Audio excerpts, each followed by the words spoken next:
Sorry. Didn't even think about it. All right, y'all.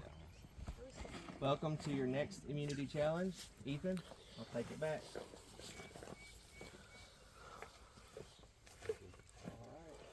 Immunity is back up for grabs. So I'm going to let Josh explain this challenge to you. Alright guys, this one is called Reelfoot Folklore. Amos is going to read you a nice story, and you guys are going to answer questions based off that story.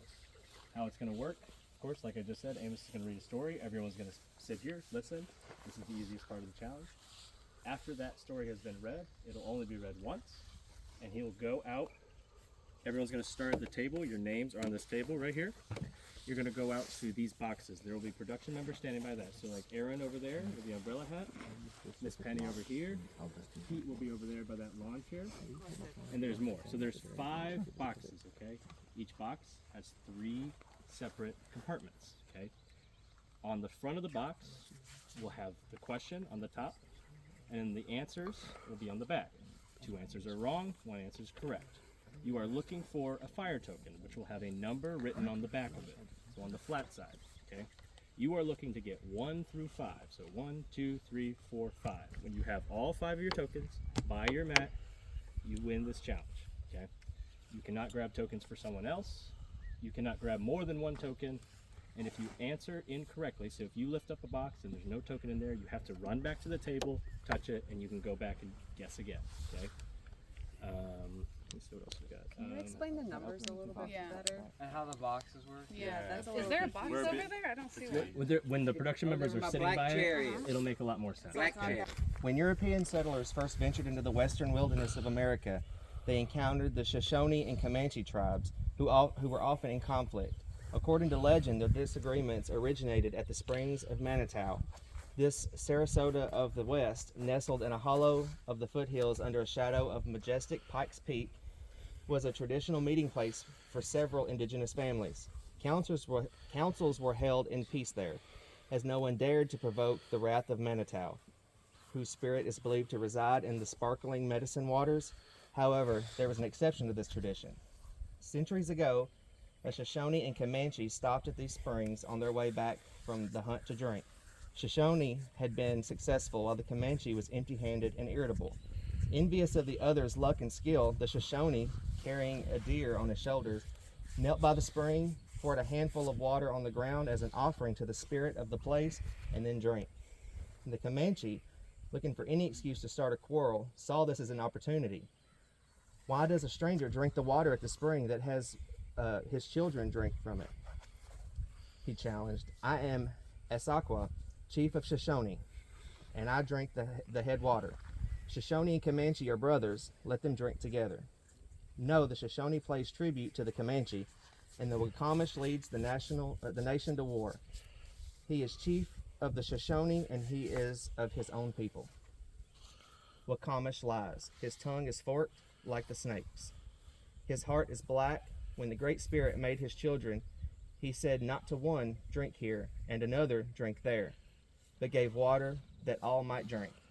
The other made no answer, but as Asakwa stooped toward the bubbling surface, Wakimash crept behind him, flung him against the hunter, forced his head beneath the water, and held him there until he was drowned. As he pulled the dead body from the spring, the water became agitated, and from the bubbles arose a vapor that gradually assumed the form of a venerable elder with long white locks, in whom the murderer recognized Wakagwa, revered ancestor of both the Shoshone and Comanche nation. The face of the patriarch was dark with wrath, and he cried in terrible tones, "Accursed of my race, this day thou hast severed the mightiest nation in the world. The blood of the brave Shoshone appeals for vengeance. May the water of thy tribe be rank and the bitter in their throats." Then, whirling up an elkhorn club, he brought it full on the head of the wretched man, who cringed before him. The murderer's head was burst open, and he tumbled lifelessly into the spring. That to this day is nauseous, while they perpetuate the memory of Asakwa. The Manitou smote a neighboring rock, and from it gushed a fountain of delicious water. The bodies were found, and the partisans of both hunters began on that day a long and destructive warfare. in which the other tribes became involved until mountaineers were arrayed against plainsmen throughout the region. All right. Great. Go! Matty P just watching to see which ones go where. A couple people running towards feet. Melissa gets to one by herself. Matty P following others. Melissa, does she have one? Melissa gets her first token. Flip them upside down. Let me show the number. Melissa's with one. Melissa has one. Charlie, Ethan, Ethan, way back. Trinica, Sandra, and German are coming back. Do they have one? Maddie P's coming back. Charlie has his first. Charlie has one. German is incorrect. Ethan has Must one. flip your token upside down. Show the number. You can do that when you come back. It has to be up when you're done.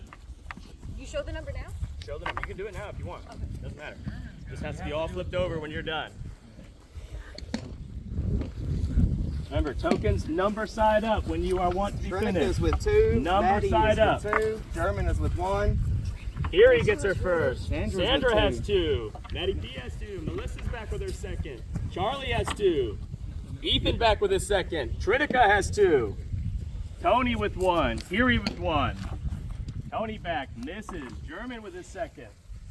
This is a live challenge right here. A lot of people in this one. Erie back with her second. Everyone has two except for Hannah.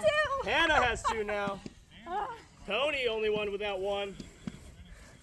Charlie touching the table's wrong. Matty P comes back with his third. He's in the lead of this challenge right now. Melissa with her third. Tony back with his second. Sandra has three. Where did you go? You remember which stations you have. Lots of people getting their third. Only 5 to go. You have 5 tokens. Remember, all 5 tokens have to be standing up. Number 1.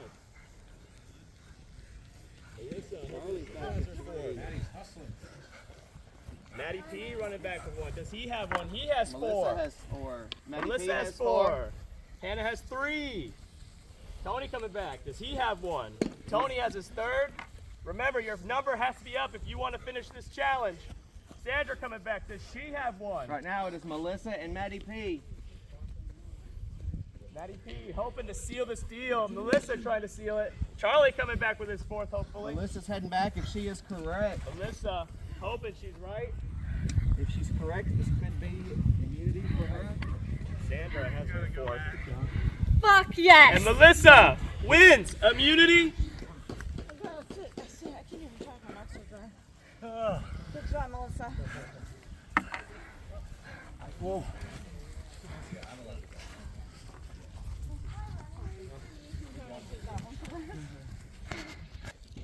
All right, y'all. Without missing a single question, Melissa, come on up.